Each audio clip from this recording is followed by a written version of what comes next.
বোনকে আমরা যেভাবে হারালাম এর জন্য যারা দায়ী তাদের সর্বোচ্চ দৃষ্টান্তমূলক যে শাস্তি মৃত্যুদণ্ড সেটাকে যে কোনোভাবে যে 90 দিনের একটা সময় দেওয়া হয়েছে বেঁধে এটার মধ্যে শেষ করা। বাংলাদেশে আজকে থেকে যদি 5-10 বছর আগে আমাদের বোন আসিয়ার মতো যারা ধর্ষণের শিকার হয়েছিল তাদের বিচারগুলো হতো তাহলে আমাদের বোন আসিয়াকে আমাদের এভাবে হারাতে হতো না। আমরা আমাদের এই বিচার ব্যবস্থায় নানা রকম রাজনৈতিক হস্তক্ষেপ দেখেছি, এই বিচার ব্যবস্থায় আমরা দীর্ঘসূত্রিতা দেখেছি। আমরা সামগ্রিকভাবে কোনোদিন একটা দেশে যেমন বিচার ব্যবস্থা থাকা উচিত এটা দেখিনি। তো সেই জায়গা থেকে আমরা মনে করি যে এখন সময় হয়েছে সর্বোচ্চ দৃষ্টান্তমূলক মৃত্যুদণ্ড যে শাস্তি এটা নিশ্চিত করা এবং এর মধ্য দিয়ে আগামীর বাংলাদেশে যেন আমার আর কোনো বোনকে না হারাতে হয় এটা আমাদের নিশ্চিত করতে হবে। এবং এটা যদি এবার আমরা না পারি তাহলে আমরা দিন শেষে ব্যর্থ হয়ে যাব, কিন্তু আমরা আর এই ব্যর্থটা হতে চাই না। এবং আমার মনে হয় যে আমাদের মায়ের যে আহাজারি, বাবার যে পাগল প্রায় অবস্থা, সেটা কোনোদিন এরকম কথা বা ভাষায় প্রকাশ করা সম্ভব নয়। আমরা শুধু একটা জিনিসই চাই, ওই ধর্ষকদের আমরা মৃত্যুদণ্ড চাই। আর ধর্ষণ নামক এই যে নৃশংস একটি ঘটনা এগুলো যেন আজকে থেকে বাংলাদেশে চিরতরে শেষ হয়ে যায় সেই উপযুক্ত ব্যবস্থাগুলো দেখতে চাই। আমরা বাকরুদ্ধ, আমরা নিপীড়িতা আসিয়ার পরিবারের পাশে এসে দাঁড়িয়েছি।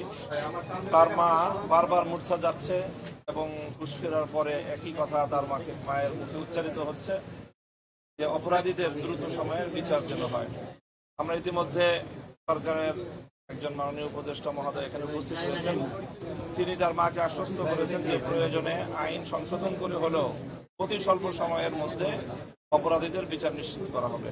এখানে শুধু ধর্ষণ কাণ্ডই সংগঠিত হয়েছে তা নয়, বরং তার সঙ্গে যে নির্মমতা এবং পরিকল্পিতভাবে তাকে যে হত্যা করার যে কার্যক্রম, সেই হত্যার অপরাধও এখানে সংগঠিত হয়েছে। কাজেই এই জায়গাটায় আমাদের আবেগ তো এটাই ছিল যে ধর্ষিতা নিহত আমাদের বোন আসিয়ার তার দাফন হওয়ার আগেই খুনি ধর্ষকদের বিচার কার্য সম্পন্ন হওয়া, এটাই ছিল আমাদের আবেগ। কিন্তু এরপরেও আমরা আইনের যে বাধ্যবাধকতা রয়েছে সেই সময়টুকু আমরা সরকারকে দিতে চাই এবং সরকারের পক্ষ থেকে ইতিমধ্যে যে আশ্বস্ত করা হয়েছে, প্রতিশ্রুতি দেওয়া হয়েছে, আইন সংশোধন করে হলেও অতি দ্রুত সময়ের মধ্যে দৃষ্টান্তমূলক একটি বিচারের মাধ্যমে গোটা বাংলাদেশকে এই মেসেজ দেওয়া হবে আগামী দিনে আর কোনো অপরাধী এই ধরনের অপরাধ করার দুঃসাহস না দেখায় এবং আর কোনো আসিয়াকে যেন আমাদের হারাতে না।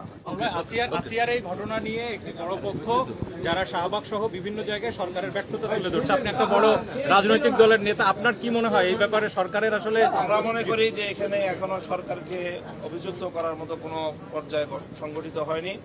সরকার বরং সফলতার সাথে অতি অল্প সময়ের মধ্যেই অপরাধীদেরকে গ্রেফতার করেছে এবং তার সর্বোচ্চ চিকিৎসার ব্যবস্থা নিশ্চিত করেছে এবং যাবতীয় আয়োজন সম্পূর্ণ করেছে।